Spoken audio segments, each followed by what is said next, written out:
Assalamualaikum warahmatullahi wabarakatuh. Perkenalkan, nama saya Unsa Kanifa dari kelas 11 Bisnis Digital. Hari ini saya akan menyampaikan kultum dengan tema menjaga lisan dan hati. Alhamdulillahirabbil alamin. Segala puji hanya bagi Allah Subhanahu wa taala yang telah memberikan kita nikmat iman, Islam dan kesehatan sehingga kita dapat berkumpul dalam keadaan baik hari ini. Wassalatu wassalamu ala asrofil anbiya wal mursalin sayyidina Muhammad wa ala alihi wassahbihi ajmain amma ba'du. Sholawat dan salam semoga senantiasa tercurah kepada junjungan kita Nabi Muhammad sallallahu alaihi wasallam, kepada keluarga, sahabat, dan kita semua sebagai umatnya hingga akhir zaman. Teman-teman yang dirahmati Allah, pada kesempatan kali ini, marilah kita bersama-sama merenungkan tema yang sangat penting bagi kehidupan kita sehari-hari, yaitu menjaga lisan dan hati. Saudaraku, dua hal kecil yang sering kita anggap sepele, lisan dan hati, sebenarnya sangat menentukan baik buruknya diri kita. Dari lisan bisa keluar kata yang menenangkan, tapi juga dari lisan bisa muncul ucapan yang menyakiti. Rasulullah Shallallahu Alaihi Wasallam bersabda, barang siapa yang beriman kepada Allah dan hari akhir, maka hendaklah ia berkata yang baik atau diam. Dari hadis riwayat Bukhari dan Muslim. Hadis ini menegaskan bahwa ucapan bukan hanya sekedar kata, tapi juga cerminan dari hati.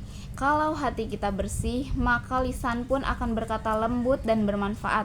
Namun jika hati kita kotor oleh amarah, iri, ataupun sombong, maka lisan kita bisa menjadi sumber dosa. Di zaman sekarang, menjaga lisan bukan hanya tentang berbicara, tapi juga tentang menjaga tulisan di media sosial. Satu komentar bisa menenangkan, tapi juga satu komentar bisa melukai banyak hati. Maka sebelum berbicara ataupun mengetik, tanyakanlah dalam hati kita sendiri, apakah ini kata yang baik, atau apakah ini kata yang bermanfaat, atau apakah Allah ridho dengan ucapan kita ini. Menjaga hati juga sangat penting. Hati yang bersih akan menumbuhkan ketenangan dan kasih sayang, sedangkan hati yang kotor akan menimbulkan iri dan kebencian. Allah Subhanahu wa taala berfirman dalam surat Qaf ayat 18. A'udzubillahi minasyaitonirrajim. Bismillahirrahmanirrahim.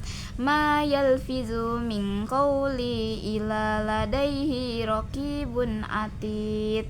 Shadaqallahul azim. Yang artinya, tidak ada suatu ucapan pun yang diucapkannya, melainkan di dekatnya ada malaikat yang selalu mengawasi. Ayat ini mengingatkan kita bahwa setiap ucapan baik maupun buruk akan dicatat oleh malaikat.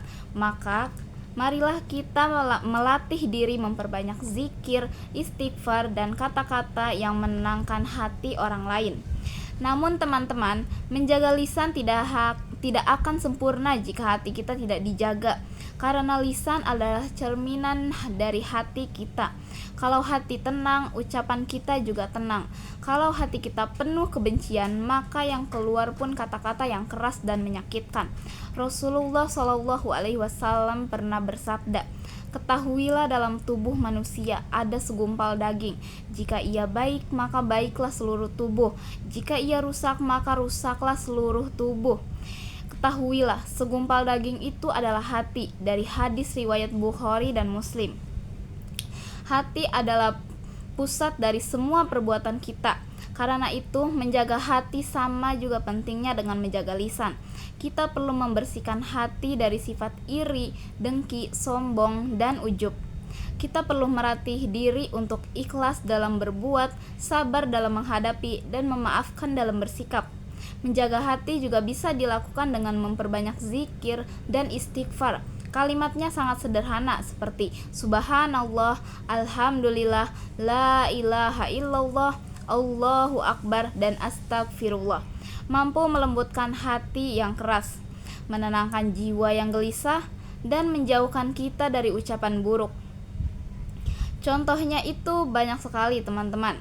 Coba kita renungkan sejenak berapa banyak hubungan yang telah rusak karena lisan kita yang tidak dijaga, dan berapa banyak persahabatan yang hancur karena satu ucapan yang diucapkan tanpa dipikir panjang. Berapa banyak perasaan orang yang terluka karena komentar atau ejekan, baik secara langsung maupun lewat dunia maya. Karena kadang kita tidak bermaksud menyakiti, tapi lisan kita lebih cepat dari pikiran.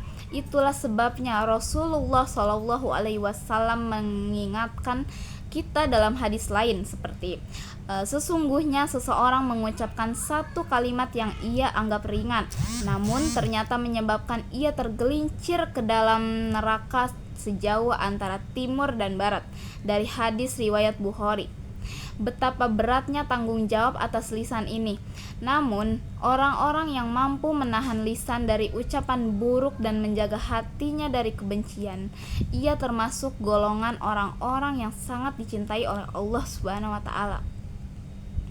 Teman-teman yang dirahmati Allah, menjaga lisan dan hati memang tidak mudah. Tapi bukan berarti mustahil. Kuncinya itu adalah niat kita yang tulus dan latihan yang terus-menerus, dan mulailah dari hal-hal yang kecil seperti menahan diri saat emosi, tidak membalas ucapan buruk dengan keburukan, memilih diam ketika marah, dan memperbanyak kalimat baik seperti subhanallah, alhamdulillah, astagfirullah. Insya Allah dengan latihan yang terus kita lakukan, lisan kita akan menjadi sumber kebaikan dan hati kita akan menjadi tempat tumbuhnya kedamaian.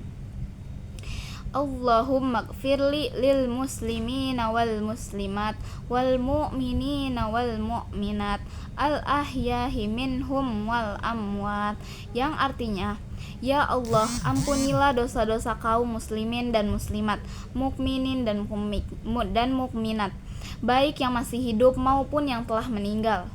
Semoga Allah memberikan kita kekuatan untuk menjaga lisan agar hanya berkata benar dan menjaga hati agar selalu bersih dari keburukan.